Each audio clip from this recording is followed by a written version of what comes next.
Democratic State Representative Rhetta Bowers of Garland, thank you so much for joining us. We really appreciate it. So as you know, both houses have now passed the Crown Act, which you are the author and sponsor of. And so it's now headed to the governor's office. I just wanted to ask you, what's your reaction to this, that the governor is, looks like he's going to sign this? You know, I'm overjoyed, ecstatic, and delighted that we have reached this point and moment. The Crown Act has been a long labor of love and work. So it was something that I almost thought wouldn't be possible here in Texas. So I am extremely happy and pleased that we could have reached this point successfully this session, and look forward to the day that the governor is ready to sign it into law. Is any signing ceremony planned?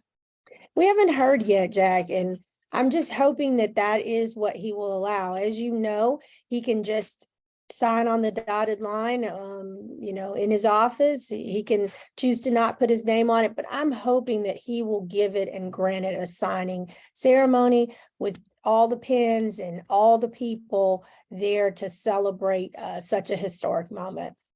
Why is this bill so important to you, and what does it entail? The Crown Act is civil rights legislation, and it certainly will provide protections for Black women, men, and children.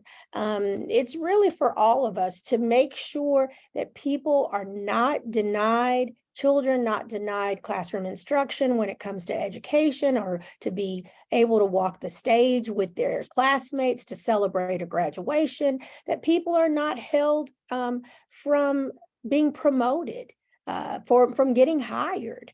And certainly it touches on housing, that people are allowed to live the greatest quality of life and to thrive in our communities and live where they'd like to, no matter how they choose to wear their hair.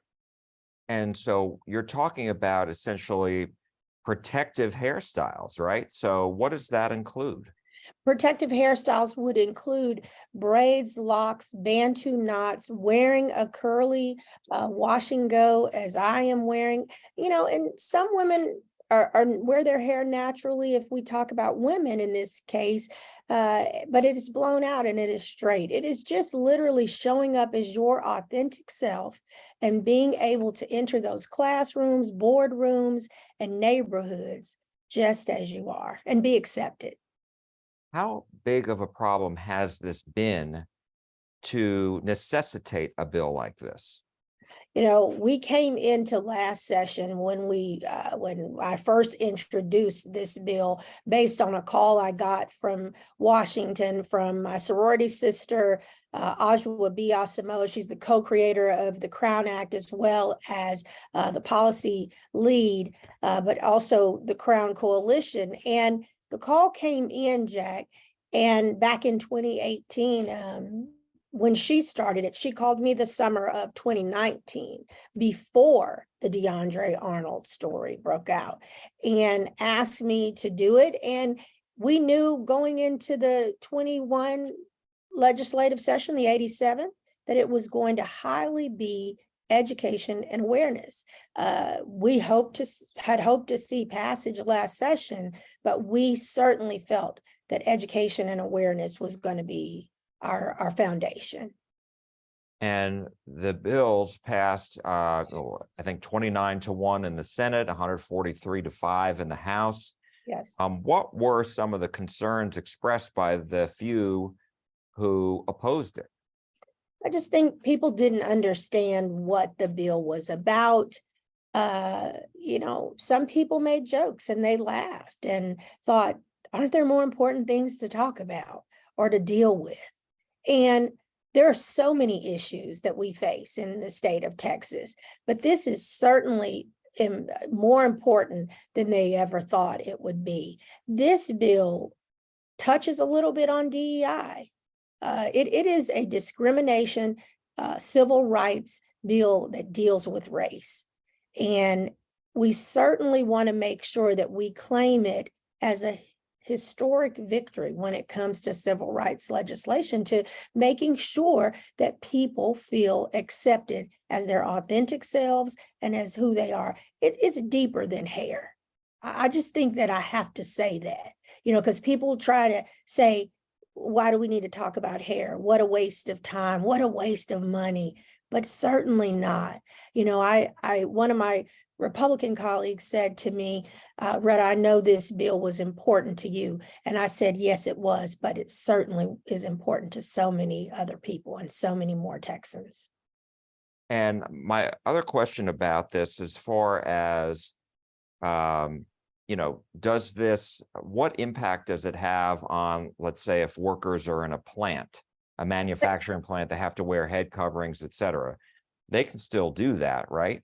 Yeah, the Crown Act does not interfere with OSHA or similar regulations for safety or hygiene.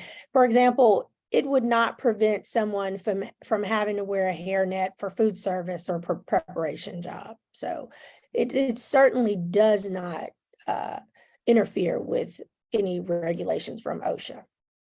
And I'm listening to you, and this is an anti-discrimination bill, but it's also, in a sense, a freedom bill, right? A personal freedom to wear your hair the way you want, right? It is. And I want to say this. I said this to one of the senators that had questions. I told him, and I've told many here in this building, that since I started wearing my hair naturally, it's been freeing, it's been liberating. And I certainly, unfortunately, suffered some of those same microaggressions that the people that I sought to protect with this legislation have suffered. In what way? In what ways? Whether that's asking me to describe texture of hair, not only we describe protective styles, they said, but can you describe texture of hair? And that happened during the layout in committee in the House, asking me to touch my hair jokingly on the floor, asking me, if I'm going to make them change their hair. And I think that's another thing we need to spell out and make plain and clear, that this is not about changing your hair. It's about being able to wear your hair in a natural or protective style. And I think that's one key thing. It's not about, oh, I need you to change the way you wear your hair.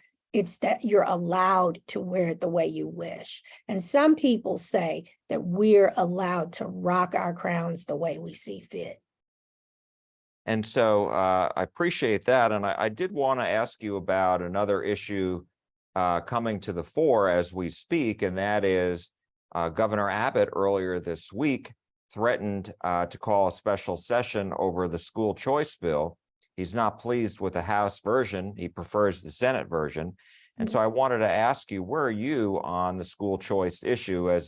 And part of this obviously is on education savings accounts or school vouchers as the people who don't like this. So where are you on this issue? Well, thankfully, I'm just coming from a caucus meeting. So, and certainly, Jack, you'll know that that was a topic of discussion because that is where we are here. And I am a strong supporter of public education, and so I stand completely opposed to private school vouchers. We know that this will drain our classrooms, our school districts, and teachers of the resources that they need, and it'll transfer them to private institutions. Our public schools need to be funded and prepared to serve every student. So we can't make that happen if we're taking away dollars. And we know that our schools and teachers and districts are already stretched thin. I was speaking with the author of the Senate bill yesterday, Senator Brandon Creighton, and I asked him about this, and he said that they're not going to be taking monies from the school foundation funding, that they're going to use dollars from the surplus to fund this program. What's your reaction to that? I don't really agree with taking money from one place to put it in another. And so I certainly feel that this any method that deals with the ESA, education savings account, which I want to say, Jack, is the same thing as a voucher. I think any of these measures, when it comes to vouchers, are really just going to drain our classrooms. And I just think that we have to figure out how to make sure we're fully funding education and that we're putting those dollars where they need to be with our school districts, our teachers, and our students. And we don't need to seek ways that will take money from those. And I know he says that that's not what it is, but I certainly can't see it that way. You mentioned you were in a caucus meeting. How do people in the Democratic caucus think this is all going to shake out? You know, we're working hard to make sure that we maintain a strong vote, that we're voting together, that we're fighting vouchers in any way possible together, and then showing a united front. That's really what we were largely discussing, looking at the breakdown and how many, what is the percentage of African-American teachers or our Anglo teachers or our Hispanic teachers? What are our student populations looking like? We're looking at it from all angles. And I'm proud to say that it felt like we were in class with Dr. Allen. She certainly was there laying it out to us with James Tallarico. We've got some strong members on the Pub Ed committee that are sharing with us and that are making sure that we're well versed in what is at stake. Democratic State Representative Rhetta Bowers, thank you so much for joining us. We really appreciate it. Thank you, Jack, for having me, and it's always good to see you.